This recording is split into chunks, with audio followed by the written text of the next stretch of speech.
On Audrey's birthday, I promised I'd grant her one birthday wish. Anything I could do, I'd do it. She rolled her eyes and said sarcastically, "In that case, I wish you'd get lost." "Can you do that?" The people around us burst out laughing. "Aren't you asking the impossible?" They joked. Everyone knew Kai was a human barnacle. You couldn't shake him off.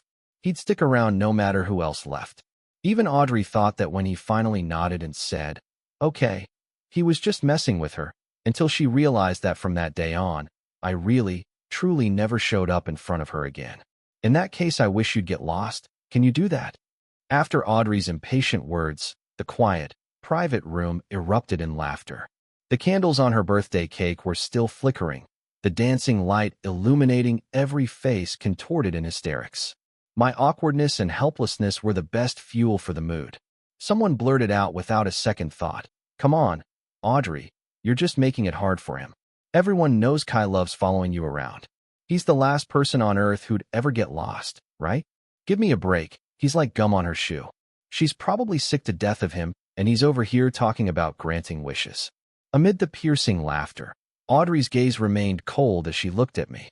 I knew she could see my embarrassment. I knew she could hear the mockery in everyone's words. She just couldn't be bothered to speak up for me, couldn't be bothered to defend me, and if she didn't say anything, no one else was going to bail me out. I stood there awkwardly, trying my best to ignore the strange looks and forcing a numb smile. "At least let me stay until after your birthday is over." Someone next to me snorted, "Dude, that's next-level simping." Even Audrey frowned. "Kai, are you ever going to quit? You asked for my birthday wish. That was it. I want you to get lost right now." After she said that, the room finally fell completely silent. The candles were still stuck in the cake, the wax melting into colorful tears that dripped onto the frosting.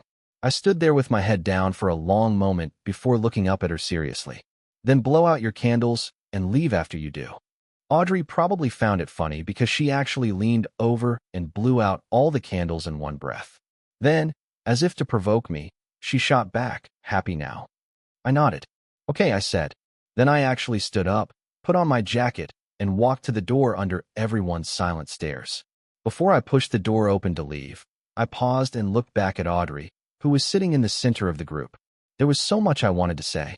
I wanted to tell her she was allergic to eggs and shouldn't eat cake from bakeries, that it might rain later and she shouldn't skip the umbrella just for convenience, and that if she got sick, she needed to go to the doctor right away and not just tough it out. But in the end, looking at her impatient expression, I edited it all down to a single, "Don't be upset. It's bad for your heart. I'm leaving." Audrey on the cab ride home, I saw a video one of Audrey's friends posted on their social feed. In the video, a few people were laughing their heads off, placing bets on how many days it would take for me to come crawling back to apologize. Some said a week, others said 3 days. Someone even said I'd show up the next morning pretending nothing had happened.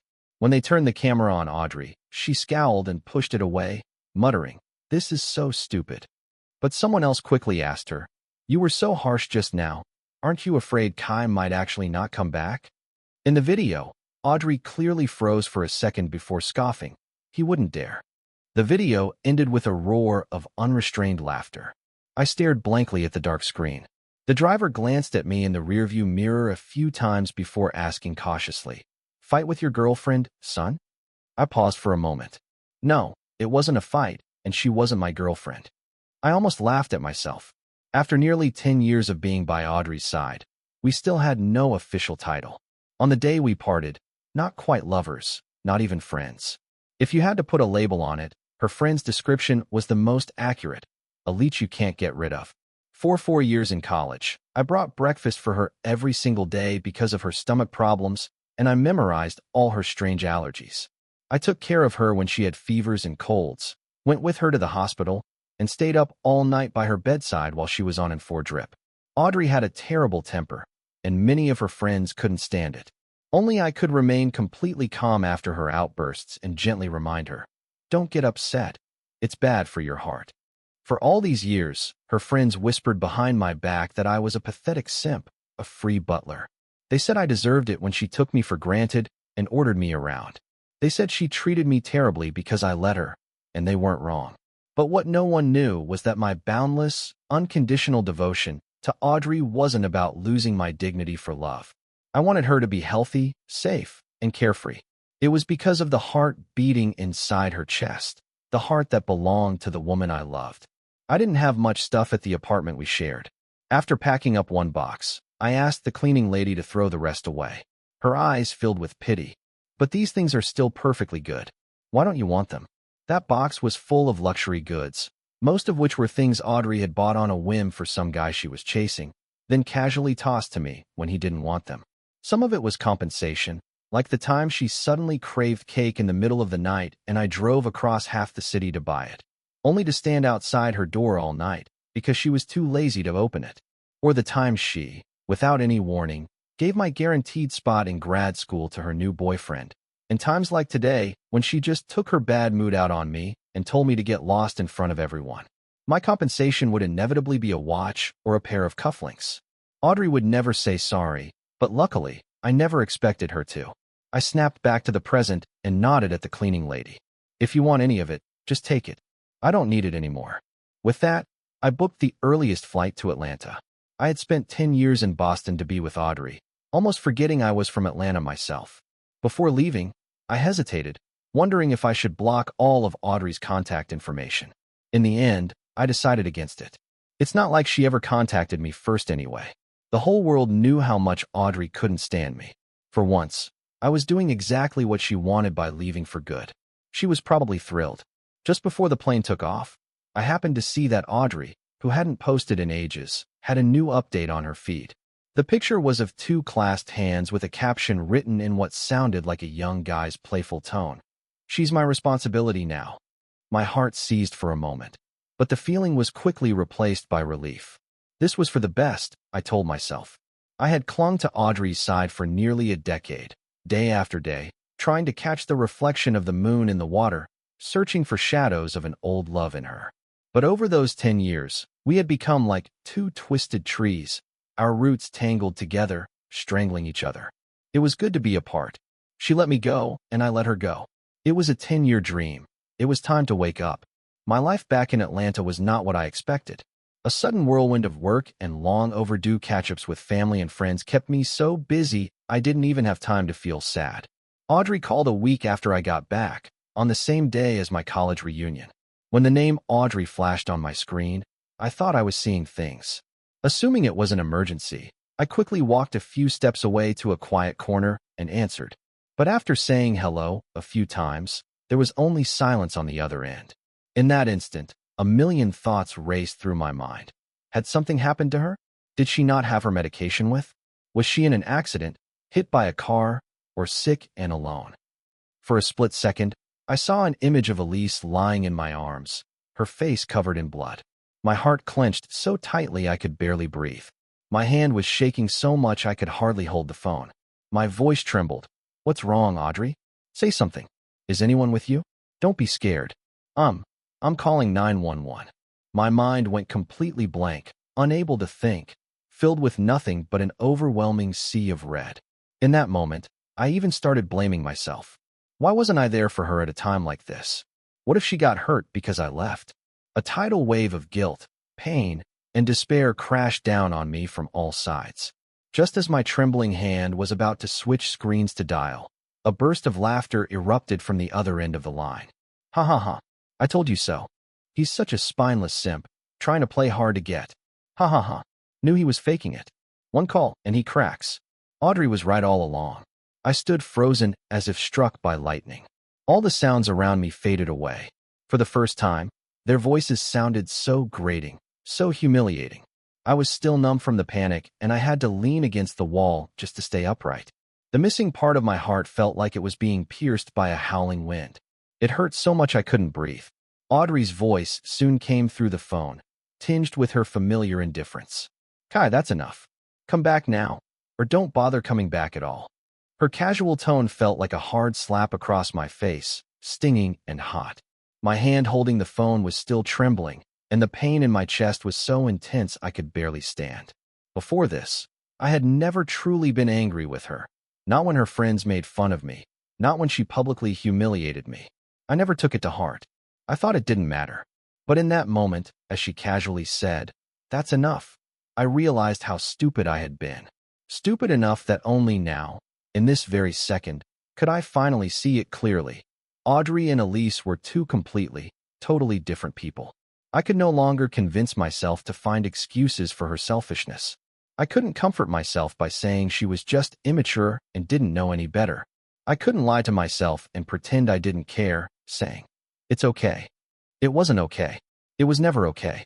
My eyes instantly burned hot, an unstoppable redness creeping into them. My nose stung terribly. I fought back a sob, took a deep breath, and said calmly, "Audrey, the game is over. I'm done playing." I don't remember how long I sat huddled in that small stairwell until my legs went numb. I didn't cry the day I left Audrey. I didn't cry when her friends mocked me or made things difficult. I didn't cry when I sat alone in the pouring rain, holding a cake outside her door until dawn, or when I stayed up all night taking care of her when she was sick. I always believed my tears had run dry the day Elise died, and that I would never cry for anyone else in this lifetime. But that wasn't true. Humiliation and pain don't just disappear because you lie to yourself. All those piled up emotions have to find an outlet eventually, and I finally understood. The reason I used to cry so easily was because there was someone who cherished my tears, someone whose heart ached for me. Crying could solve problems. It was useful. But after she was gone, crying became useless. There would be no one to smile and wipe away my tears with a blood-covered hand, comforting me by saying it wasn't my fault. It wasn't my fault that her craving for ice cream led to the car crash. It wasn't my fault she died on her 18th birthday. Elise knew I would blame myself, so she forgave me first. She said, "It's okay. It's not your fault." But that day, kneeling on the ground and holding Elise's cooling body, I just couldn't understand. She had finally escaped that suffocating home. We had just gotten our acceptance letters from the same university, and we had just walked out of the school hand in hand with our graduation photos. We were one step away from happiness and freedom. Why? Why was it so hard? I had written about regret and despair thousands of times in essays, but only on that day did I truly know what regret was. The overwhelming despair and pain were like a mountain, nearly crushing me. For many, many days after, I couldn't stop reliving that day. I couldn't stop seeing Elise's blood-soaked face. I was like a drowning man, sinking in my own grief. I even wished it had been me who died that day. I almost wished Elise had blamed me. But her last words were still, "It's okay." The person who died on her 18th birthday was Elise, but I was left behind, forever stuck on that day. After that, Kai was more like a walking corpse. I couldn't even function normally until the day I learned Elise's heart had been transplanted and was beating again in someone else's chest. I felt like I had found a new reason to live. I knew from the beginning that this kind of emotional transference was just self-deception, that staying by Audrey's side like a masochist was just a way of atoning. But so what? I didn't care.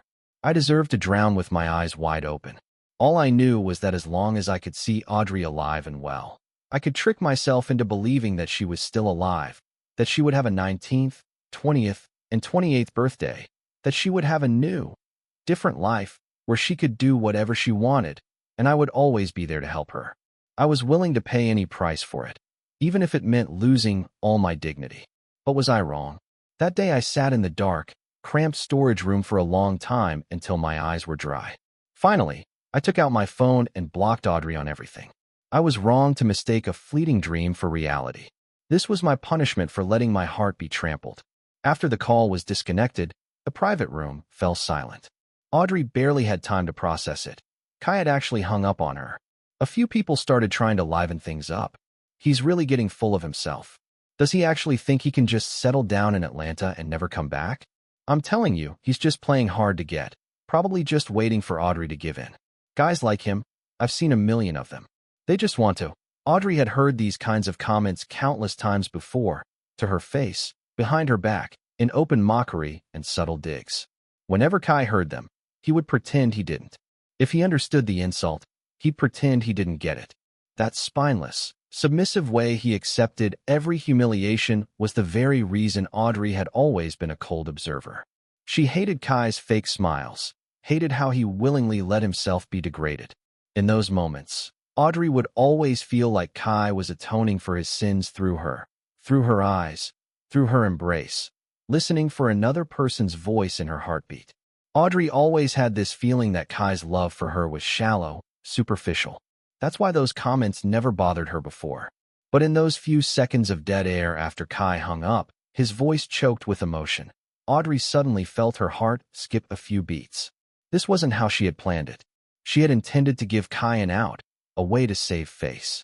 She had wanted to ask him why he'd moved out so suddenly without telling her. But none of those words ever came out. Audrey grabbed an empty wine glass from the table and without warning smashed it on the floor. The room fell silent again. "Are you done?" she asked. Even Audrey couldn't explain the source of the persistent irritation that she couldn't shake. Was it because she had impulsively let them use her phone to post that provocative status to get a rise out of Kai? Was it because she'd told him to get lost in front of everyone? Or was it because she had been so harsh on the phone just now? Audrey didn't know. Of course she didn't. Because she was so used to being loved. She could trample on a sincere heart over and over again without consequence. So even with all these things she shouldn't have done, there would never be a single "I'm sorry." Her beautiful face turned cold again. After all, a little flicker of irritation wasn't enough to spark guilt, and that tiny bit of guilt was nowhere near enough to make her back down. "Fine, don't come back," she thought, unfazed. He can't stay away forever, just like the first time, the second time, and all the countless times before. There had to be a limit to how far Kai would push his luck. In June, my family set me up on a blind date with a doctor. My parents' exact words were, "You've been messing around out of town for years, and I didn't say anything. But now that you're back, you're not leaving again." Dr. Alice Lynn is young, successful, and has a stable career. I think she's much better than that girl you had in Boston. I quickly cut them off. "No problem. I'll do whatever you say." I agreed readily, but I didn't even add her contact information. My saturated work schedule was a reasonable excuse, but eventually, I couldn't put it off any longer. On the day we were supposed to meet, Dr. Alice Lynn had an emergency surgery and asked if I could wait for her in her office at the hospital. I said that was fine, but the moment I stepped into the hospital, I regretted it. Hospitals were places that held too many painful memories for me. The smell of disinfectant always made me uncontrollably drift back into the past. After just a few minutes, I left her office, sent her a text saying I had to go, and planned to leave. But I wasn't paying attention to the directory, and when I looked up, I realized I'd gone the wrong way. Standing near the orthopedics department were a few familiar faces. Someone saw me from a distance and called out my name. "Kai, what took you so long?" I stood there for a moment, trying to place them, before realizing they were Audrey's friends. I couldn't tell if the half-beat my heart skipped was from the urge to go over and ask if Audrey was hurt, or from the subconscious impulse to turn and run. Before I could decide, one of them ran over and grabbed my arm. I knew it. I knew that no matter how mad you were, you'd come as soon as you heard Audrey was hurt. "Kai, about last time." He half dragged me toward the hospital room, probably assuming I'd gotten a text from someone and rushed over. It wasn't until he looked up and saw my completely indifferent face that he stopped. I took a step back and pushed his hand away. Just as I was about to speak, the door to the room opened from the inside. Audrey was standing in the doorway on crutches, one leg in a cast. The moment she saw me, her eyes widened in surprise, but the surprise quickly turned to awkwardness, and she spoke in a cold, harsh tone. "What are you doing here?" As if afraid I'd see her true feelings, she averted her gaze to a point behind me, her voice unnaturally stiff. "I told you not to tell him." Friends behind her started trying to smooth things over, their teamwork seamless. "It's okay, Audrey. Kai's here now, isn't he? He probably dropped everything and rushed to the hospital the second he heard you were hurt. Right, Kai?" Audrey's expression softened slightly. "Don't get the wrong idea. I didn't come to Atlanta looking for you. I'm just here for a project." I know," I cut her off. Audrey's head snapped up, her eyes landing on me again. It was only then that she finally realized my expression held none of the worry she expected. Not a trace of concern. Could even be described as exceptionally cold. I took another step back, finally getting a chance to speak again. "I'm not here for you either." For the first time, Audrey's expression was one of pure confusion. She opened her mouth as if to say something, but before she could, a voice from behind me interrupted. "Kai, I thought you were waiting in the break room. How did you end up over here?" I turned toward the voice. Standing a few feet away was a graceful young doctor. She smiled and waved at me. "Come on, I'm done." It took me a second to realize this must be the doctor my family had set me up with, Alice Lynn. I nodded. Okay. But just as I was about to turn, my arm was grabbed. I looked back. Audrey was staring at me, her face dark, her hand gripping my arm with intense force. Kai, don't you dare go with her. Her grip was so tight it felt like she was trying to crush my wrist. I frowned and tried to pull my hand away. Let go. Audrey ignored me, her eyes burning with a fire as she stared me down. Her voice sounded like it was being squeezed through her teeth. I'll say it one more time. You are not going. But Alice quickly stepped forward, pulling Audrey's hand away and shielding me behind her. Are you okay? I shook my head, too tired to speak, not wanting to see the look on Audrey's face, what her motives were, why she was in Atlanta, how she got hurt. Before, I would have cared. But after that phone call, none of it had anything to do with me anymore. Let's go. As I turned to leave with Alice, I heard Audrey scream my name in a furious rage behind me. Then came the clatter of a crutch falling, the thud of a body hitting the floor, and the shocked cries of her friends rushing to help her up. But my steps only faltered for a second. I didn't look back. I was absent-mindedly following Alice when she finally put me in the passenger seat of her car. Only then did she ask, was that her, the one who received Elise's heart? My head shot up and I stared at her in shock.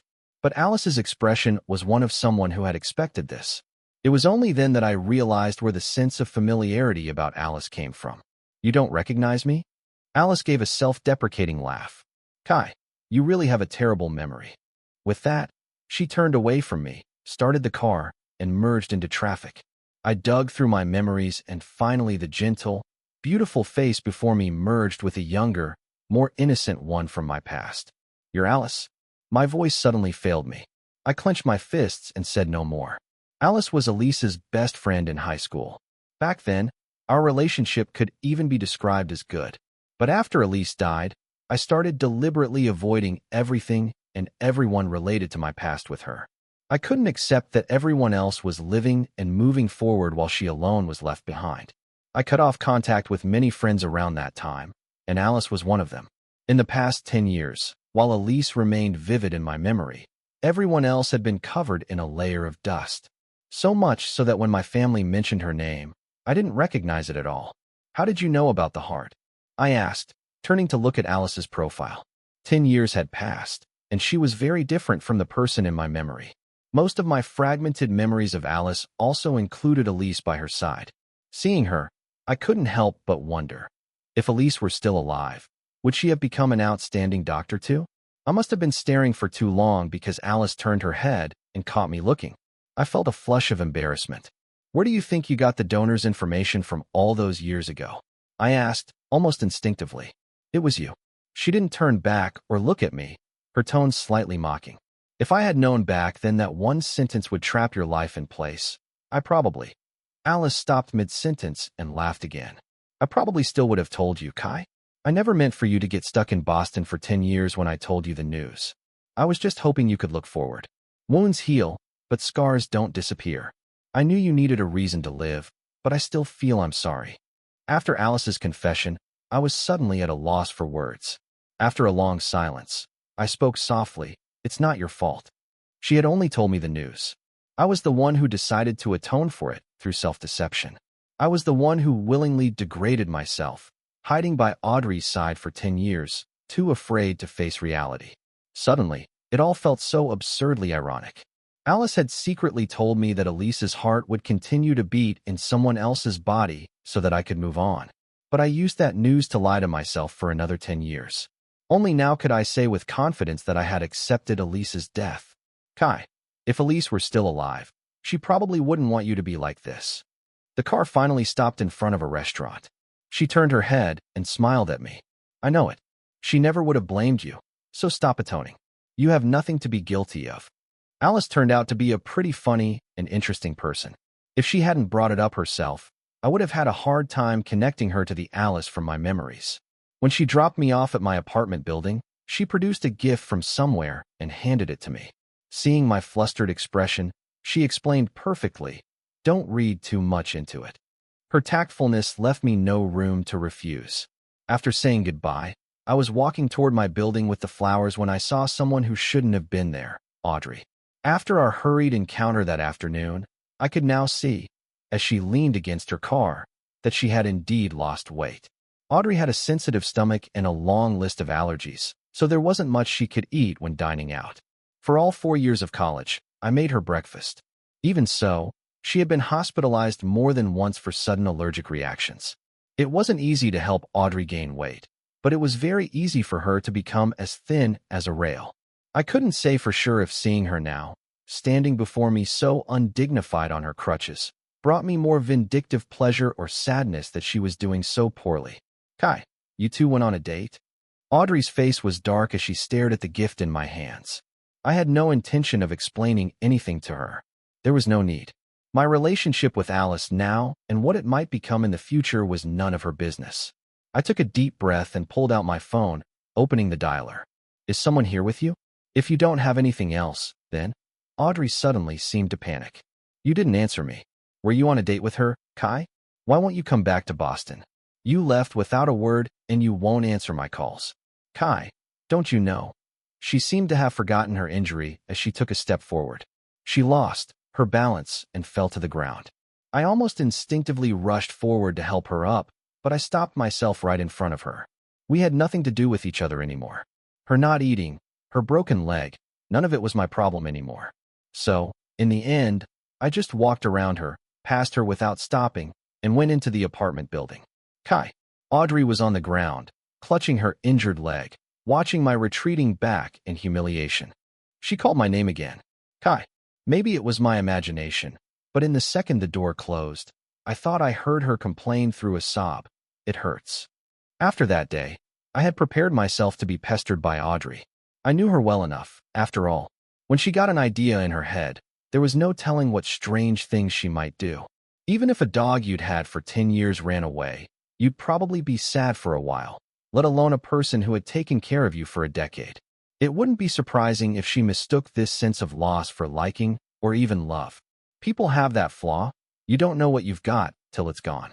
But I also knew it was all an illusion, because no kind of love grows thorns to hurt the other person.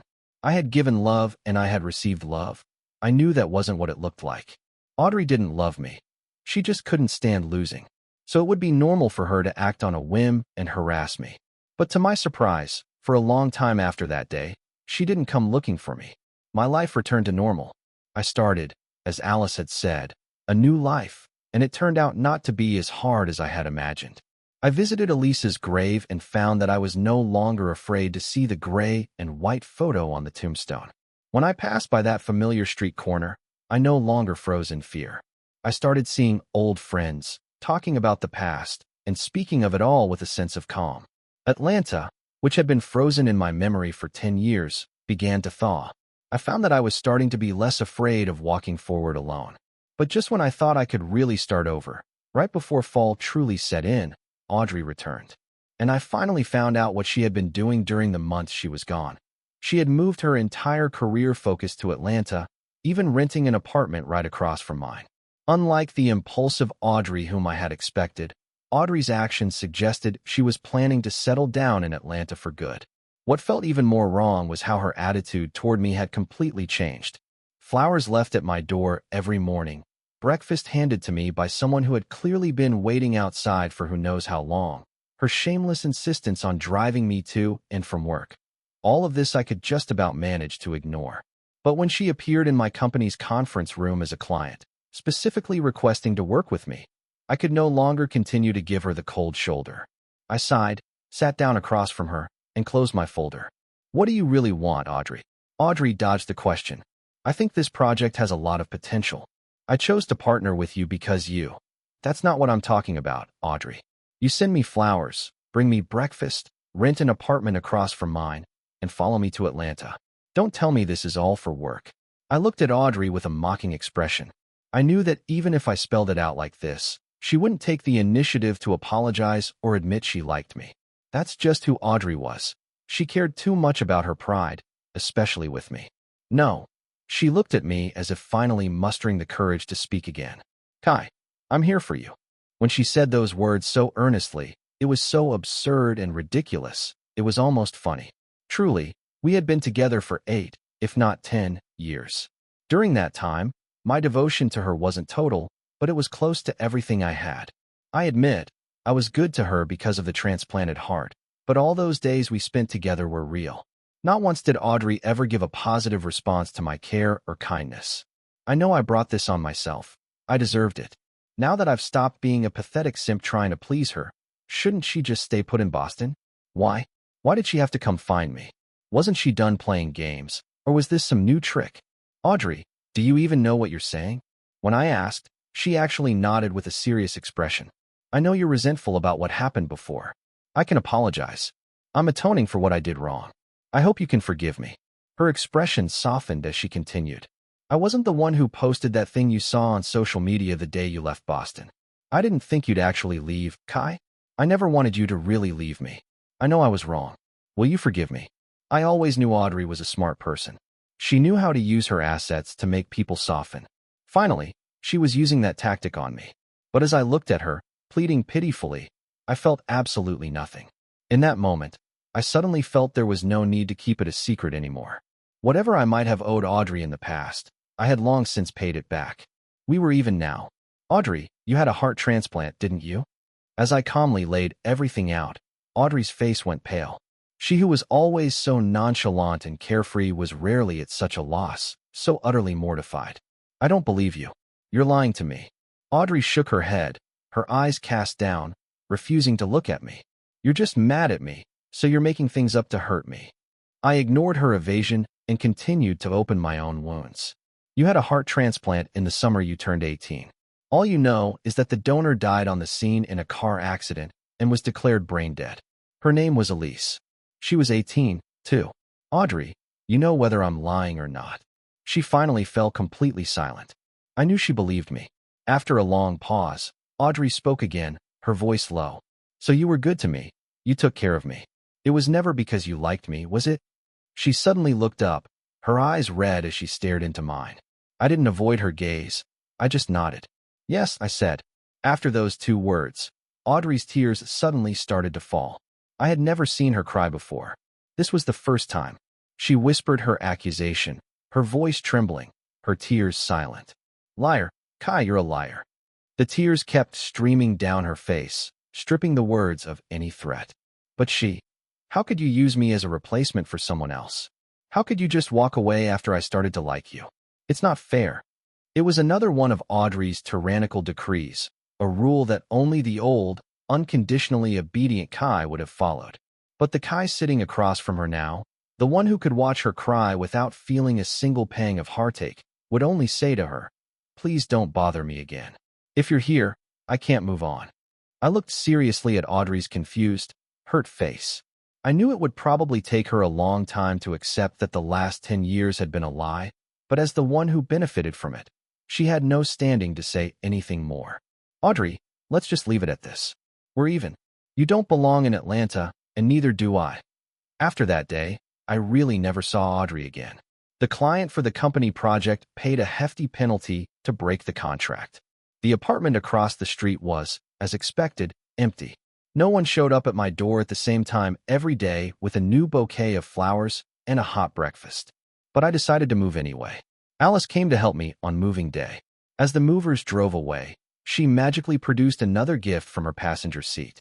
I took the gift and looked at her in surprise. You don't actually have a thing for me, do you? She laughed and gave my head a little shove. You're overthinking it.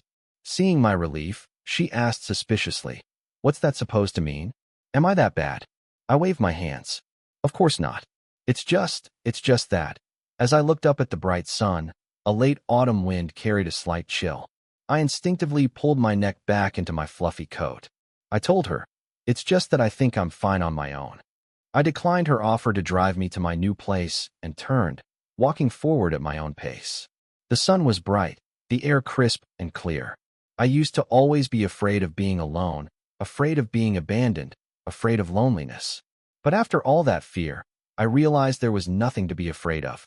You have to get used to being on your own. Being alone is fine.